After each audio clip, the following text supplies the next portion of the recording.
बातमी आहे नाशिकमधून। एकीकडे पालकमंत्री गिरीश महाजन यांच्या स्वागतासाठी मुंबई नाका परिसरात कार्यकर्त्यांकडून जंगी स्वागताचा जल्लोष सुरू आणि दुसरीकडे याच मुंबई नाका परिसरात नागरिक आणि वाहन चालकांना मोठ्या वाहतूक कोंडीचा सामना करावा लागत आहे।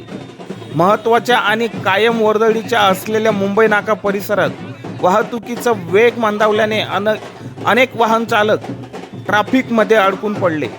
पालकमंत्र्यांच्या स्वागतासाठी मोठी गर्दी जमल्याने त्याचा परिणाम वाहतूक व्यवस्थेवर झाल्याचे चित्र दिसून आले।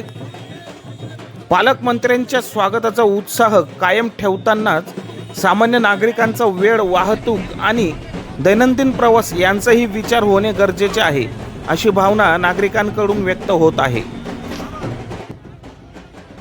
जवळपास अर्धा तास झाला आहे मी या ट्रॅफिक मध्ये अडकलो आहे। हे ट्रॅफिक मुंबई नाक्या इथले आहे आणि इथे कोणाचं तरी सेलिब्रेशन चालू आहे, कोणतरी आलंय। लोकांचं कोणाला काहीच काळजी नाहीये की हे कोणते VIP आहे, यांच्यामुळे गाडी